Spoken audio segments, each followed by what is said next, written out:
Jadi, di dalam artikel ini dibahas tentang pentingnya pendidikan lingkungan berbasis ekonomi hijau. Nah, kenapa sih ini penting? Karena sekarang masalah lingkungan sudah semakin parah dan kita butuh solusi dari berbagai sektor, termasuk dari dunia pendidikan.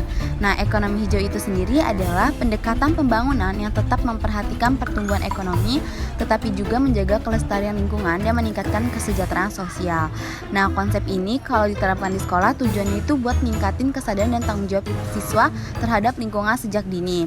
Jadi nggak cuma belajar teori, tetapi juga diajak untuk paham dan langsung praktek gimana sih caranya hidup berkelanjutan, seperti daur ulang, hemat energi, dan lain-lain. Dan di artikel ini disebut juga kalau pendekatan itu lebih efektif kalau sudah mulai diterapkan dari pendidikan dasar. Nah, kalau ngomongin implementasi di sekolah, salah satu contoh yang dipaparkan di artikel ini adalah program Adiwiyata. Mungkin kalian pernah dengar ya, itu tuh program dari pemerintah yang mendorong sekolah-sekolah supaya lebih peduli lingkungan. Tapi ternyata pelaksanaannya masih banyak kendala loh.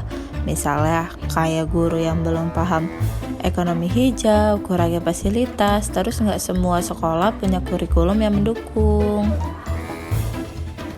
Terus ada juga contoh implementasi nyata di salah satu sekolah, yaitu sekolah Al-Huda. Mereka tuh udah coba masukin materi ekonomi hijau ke pelajaran IPA dan IPS. Selain itu, mereka juga ngajak siswa buat ikut kegiatan langsung kayak bikin kompos, bank sampah, sampai audit di energi di kelas.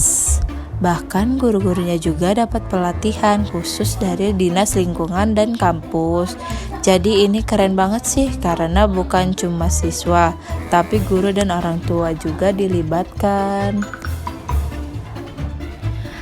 Tapi ya, meskipun ada yang udah jalan, tetap aja masih banyak tantangan.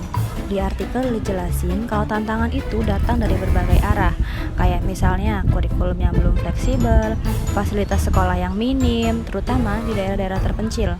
Terus, mindset konsumtif di masyarakat juga jadi penghalang. Banyak siswa yang belum sadar hubungan antara kegiatan ekonomi sehari-hari dengan kerusakan lingkungan.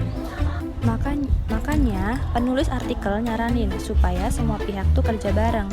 Pemerintah harus dukung dari sisi kebijakan dan anggaran. Sekolah harus siap secara kurikulum dan fasilitas. Dan masyarakat juga harus dilibatkan supaya ada kolaborasi. Bahkan, sektor swasta juga penting banget.